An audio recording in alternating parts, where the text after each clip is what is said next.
oluvannyuma lw'omukulembeze w'ekibiina ekya National Unity Platform Robert Kyagulanyi Ssentamu aka Mr. Bobi Wine okufuna amaanyi omukisa n'okubeera nga temunange ayagalwa abantu ab'enjawulo mu nsi ez'enjawulo. Munange omukisa guno gulabika nga tegenda kubeera nga tegukoma ku ye yekka era nga gulabika nga omukisa gugenze direct ku baana be era nga abaana be bongedde okubeera nga temunange bafuuka ensonga mu ggwanga lya America gye bawangaalira essaawa eno. Getuwulira agava sayidize yo Solomon Kampala ali mu magye ga America ate ye omwana w'obuwala amanyikiddwa nga Shalom Namagembe nasodde okubeera nga tembawa amawulire just recently ati yasodde okubeera nga temunange atikkirwa era n'abeera nga ate afuna certificate n'ebiwandiiko byonna byonna ebimukkiriza okubeera nga temunange afuuka omusawo mu ggwanga lya America. Kakati no ate bukyali awo n'omwana era nga ono yasembayo last born apparently lwaki ngamba apparently kubanga munange tomanya buyinza okuca ku makya Bobby Kyagulanyi ne Bobi Wine babeera nga temunange batuyiwamu ka last born yawo. So apparently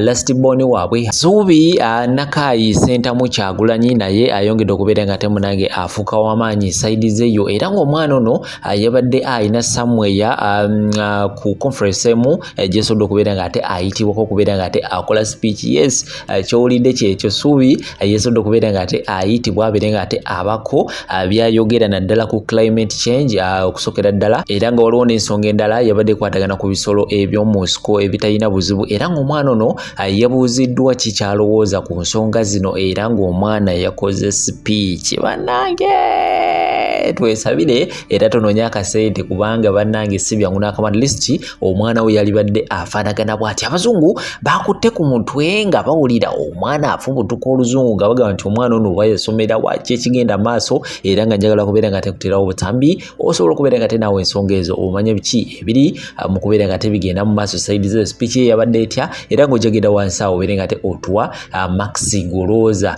omwana ono okusinziira ku speech nga bw'ogenda okubeera nga ate ogiwulira yasiko walinza atya yaperforminza atya era nga agenda wansi awo obeere nga ate n'okubeera kate omuyozayoza obeere nga ate munange omuyozayoza nabakugyeyo era kubeera nga te nkwongerezako n'ensonga endala nyingi nnyo nga bwe ziri okubeera nga tezitambula mu ggwanga Uganda ne bulugwa nga tuula butuzikali ekika kya musomo wadduwa enamba zisimu ku ziteeka ziyitawo ojja kubeera nga ate omufuna ajja kukulwombera edduwa tobeera yakubeera nga ate osubscribinga in case bw'obanga walina okubeera nga ate osubscribinga video nterako ekigalo ate teweerabira kubeera nga ate osharingirako abalala. Katulabe Subi Kyagulanyi oba Nakayi Kyagulanyi byesodde okubeera nga ate ayogera bwe yabadde sayidi wali mu conference mu ggwanga lya America Tembao.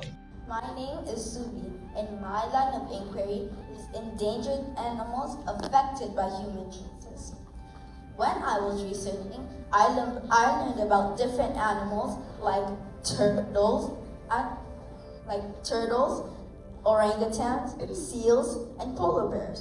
Animals like these are being affected by human choices like pollution, deforestation, exploitation, and global warming.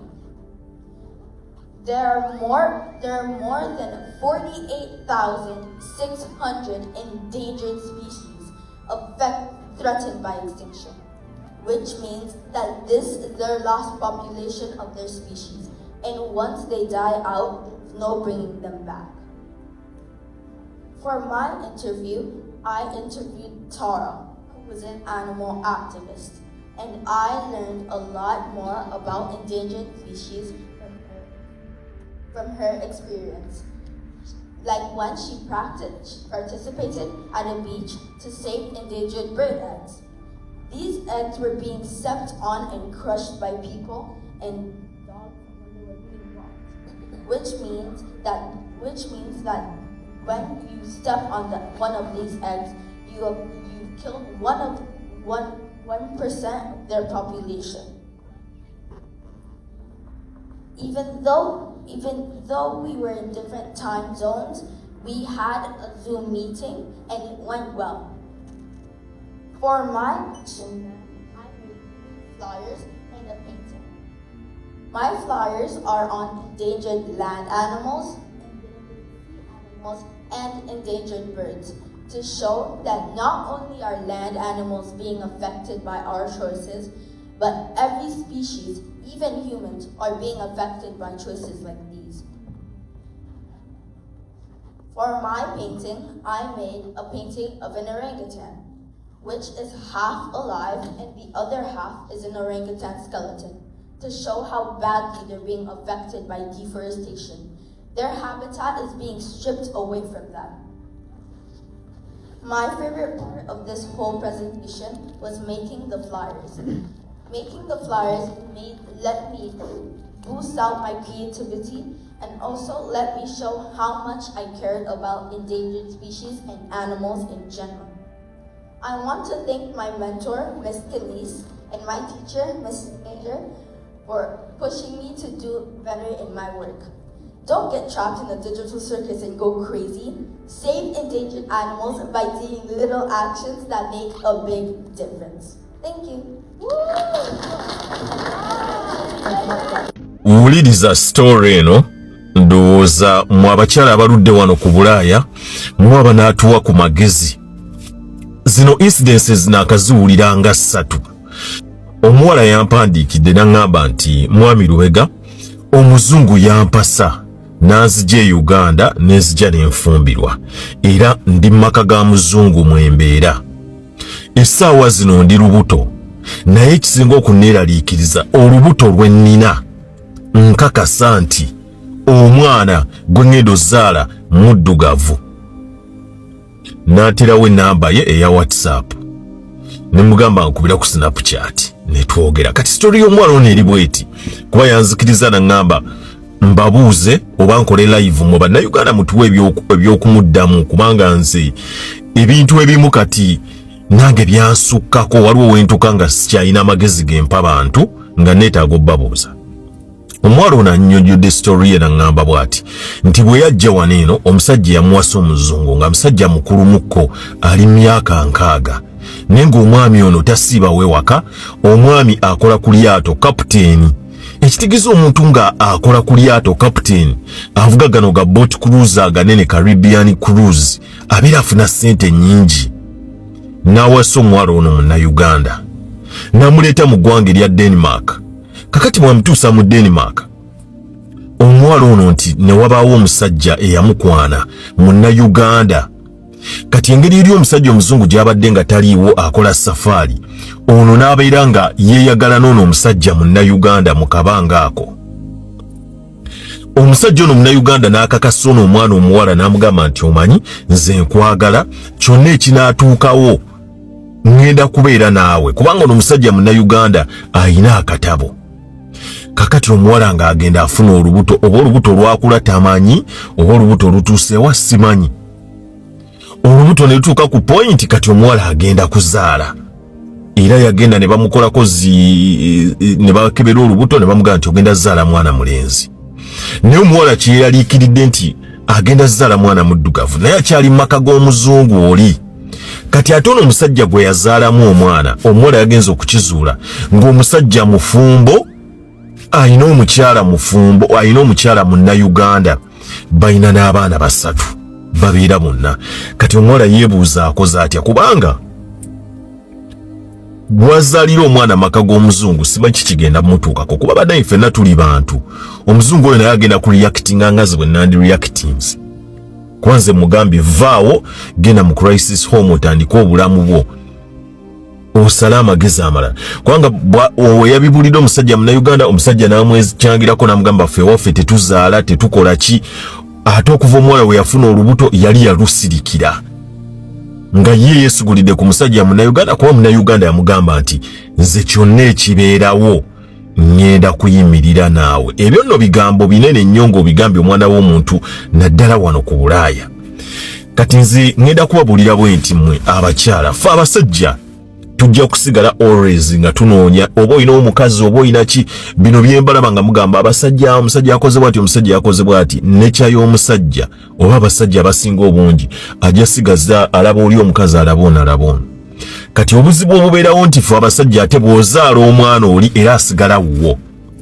Kiri eri omukazi omuddeekera eringa n'agamba nti omwana w'ono oba n'agamba taliiko kitaawe wano ku Bulaaya. Ne gwe obuzibu omukazi bw'olina bw'omala ozzaala omwana oyo ne bw'omudeclaringa n'ogamba nti wuwo wekka naye nga wajja oli mufumbo baakuwasa buwasa tewajja wano kufuna mpapula zizo kiina position kye gikuteekamu nti osobola okuluzinga pamiti gy'ogiddeko ne bakutika n'odda Uganda n'omwana wo. Kama kuume yagaliza Munnayuganda munno awo mu comment section mwe mukyala munnammwona amagezi akoze atya. Olowooza omuzungu anti science musomye alaga nti sebo omuzungu asobola okuzaala omwana omuddugavu amugambe nti omwana wamwekalizeemu nti mu lulyo lyammwe eyo waliyo jjajjaawo omuddugavu. Ategeera nkusaba video eno giwa obudde atategeera giyiteko. Bakomredi mwenna buno obubaka nsaba mu bufune era nga nze mbwogedde. Omuntu yenna akugamba nti togenda Uganda olw'okuba owagira enkyukakyuka nga y'ensonga gy'akuwa nti baakulabako wano nga His Excellency Robert Kyagulanyi Ssentamu nga azze South Africa, baakulako ku airport, baakulako mu nkuŋŋaana, simanya mubadde mukola bino, togenda Uganda, gwe bagenda kukwata bakulimba. Ebyo tebiriiyo. Omuntu yekka gwe neewaza okudda Uganda mu kaseera kano nga wasukka w'olina okukoma. Naye nti omuntu nti obadde oyogera ku biruma abantu ng'owabula gavumenti oba ng'oyogera gavumenti oba ng'olabisa gavumenti ku lw'ebibi byekoze, tolina buzibu bwonna. Naye omuntu eyasukka kino nze nkikugamba nange kino nkyogera nga nze ti naye tosobola kera ku makya n'onvumira maama, naye nga maama gw'ovuma ye first lady, nga n'onvumira muganda wange nga ye first son, n'onvumira kojja wange nga yakulya iso, n'onvumira nga wamuvuma n'omuweebula n'omukakkanya. Bannange kikyosuubira mu muntu, kale kobeere ggwe tuzive ku gavumenti olina akuvumira maama wo, olina akuvumira taata wo, gw'omukola ki? Just obulaba bwezi na ssente nagamba nze oli ankwatira ku mwana musse kati bali amaze mu buyinza emyaka ana, gw'ovuma otya omwana we oba mukyala we n'akoleko yine. So mbasaba busayi ba comrade muleme kunafuya mbeera eno. Tulina ba comrade bannaffe mu butuufu nga balemeddwa, ningira mu butuufu balaba ebiruma eggwanga era nga babyogerako. Temubagaana kudda Uganda, teri yagenda bakwata. Naye gwe yasukka w'olina okukoma togendayo. So nze bagamba bugambi nti baganda bange buli muntu yenna ayagala okudda Uganda nga wadde wagira nkyukakyuka kyenvumirira omuntu kwe kujjaawo ne mutandika omukudaalira gwe badde wagira Bobi Wine muwagira enkyukakyuka kati aliwo abazzeeyo. Eno vidiyo egenda kujja ku lwakyo, ekyo mukikola mu bukyamu.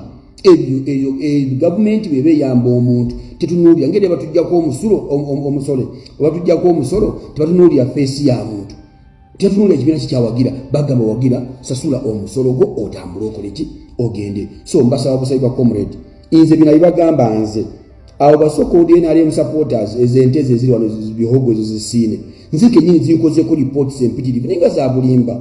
Gavumenti ya Museveni ekirungi kyeyina omanye ekirungi zimbana ekiyita kirungi bebakuwa obegono bakuwa okole report kono nga yena bakuterawo omuntu nawe atajja ajja okuyumunguza mu eyo report yo naye gwotamanyi.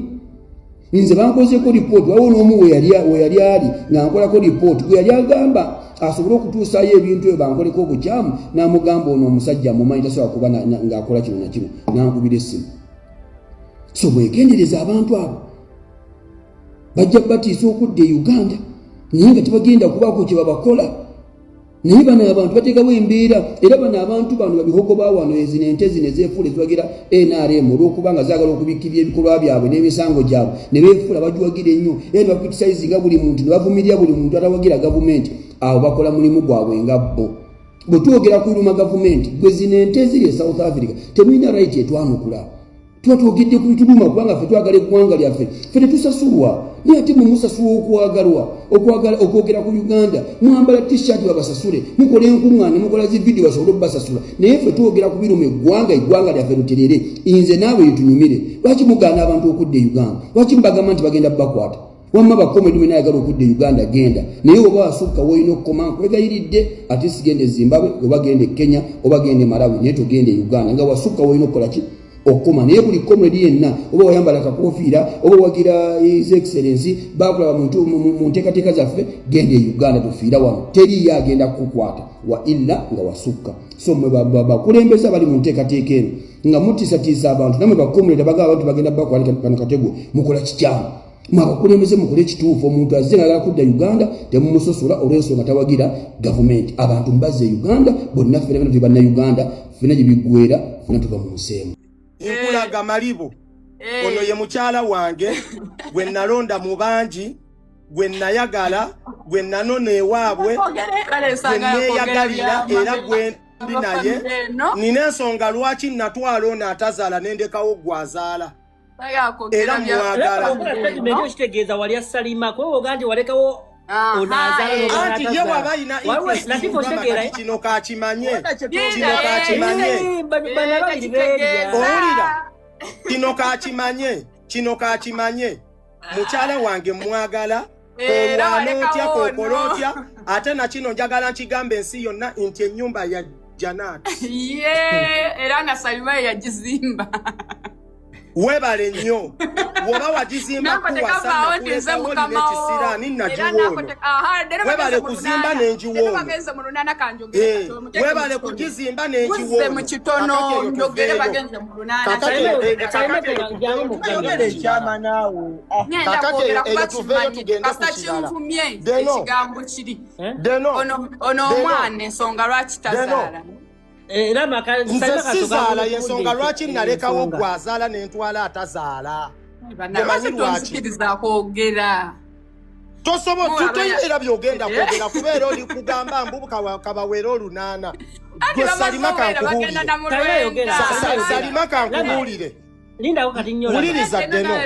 wuliriza ddeno Salima newoonagenda ku musawo newoonagenda ku busawo obuwoomi bwa Janati bwantegula dde eddogo sisobola kwagala obuwoomi bwe bwantegula dde eddogo newoogenda ku basawo bameka newoogenda wa Mama Fiina kuyambako sisobola kwagala konneesibeko kokolooyo sigenda kukwagala olina amalibu sigenda kukwagala olina amalibu ngenda na Janati lekera okwekwanira abaana abafuna abasajja abakuwasa sigenda kukwagala kokolotya ngenda na Janati lama soko osirike onayogera ekyama kubanga ajalowooza abantu talina ebyama byokitegeera ye talina kyama kyalina wabula ngenda mugamba Salima newootawaza kamulali sisobola kwagala njagala Janati newogula amannyo mukamwa sisobola kwagala njagala Janati njagala Janati newonagulira amannyo mukamwa mwaga amalibugo ngenda kwagala Janati era gwe njagala ekyo kyo kikugamba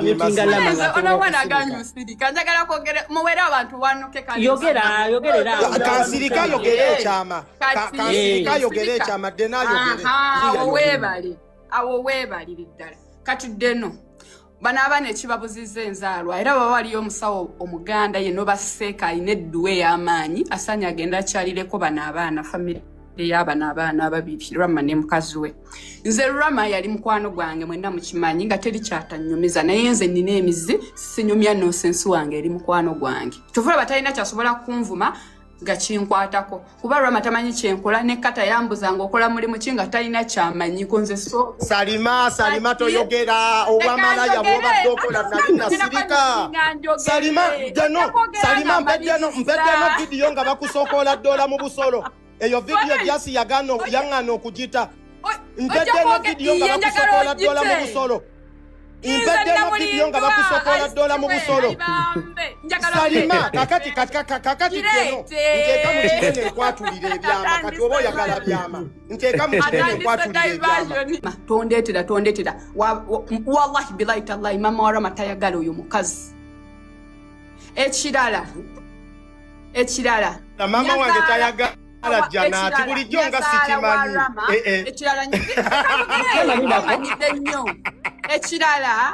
mama wange nga tayagala nyazaala wa Rama ayina kye yakola omuntu n'amukolimira n'amugamba muwala we alifa tazadde era n'amugamba ate ekyo wakimanyi otya oyagala muwala we azaale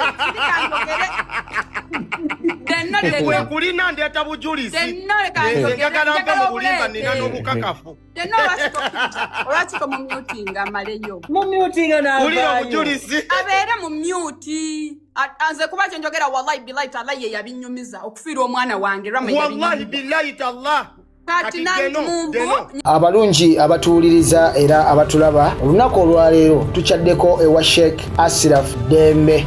Sebo sanyusa okubalaba amannya agange nze Sheikh Ashraf Dembe akola ku bizibu by'enjawulo omuntu singa aba alina ebirwadde musomereddwa tumuwa amazzi ga lukuya nga bw'obadde ogalaba tugenda abantu ku kyoto ne twokya emizimu emibi egibabaamu n'okulomba edduwa abantu singa abeera ng'ali wano atuuse sobola okumulombera edduwa ne waba atatuuse nga mpadde amannya ge naye ng'ali wala neetaase enamba yange yeeno eri 0707763711 nammwe bannyinaffe abali ebweru oyagala okuba nti oyagala okulombera ku dduwa ng'olina ebizibu viza zibuze amaka gakolongotana sente zikola zimpita mu ngalo ojja kumpeereza ekifaananyi kyo n'amannya go ebyo byokka bijja kummala nja kukulombera edduwa ojja kutereera olunaku olusembayo mu mwezi mba n'edduwa eyawamu ffenna n'abalwadde bange abakadde n'abapya. Assalamu alaikum warahmatullahi wabarakatuh.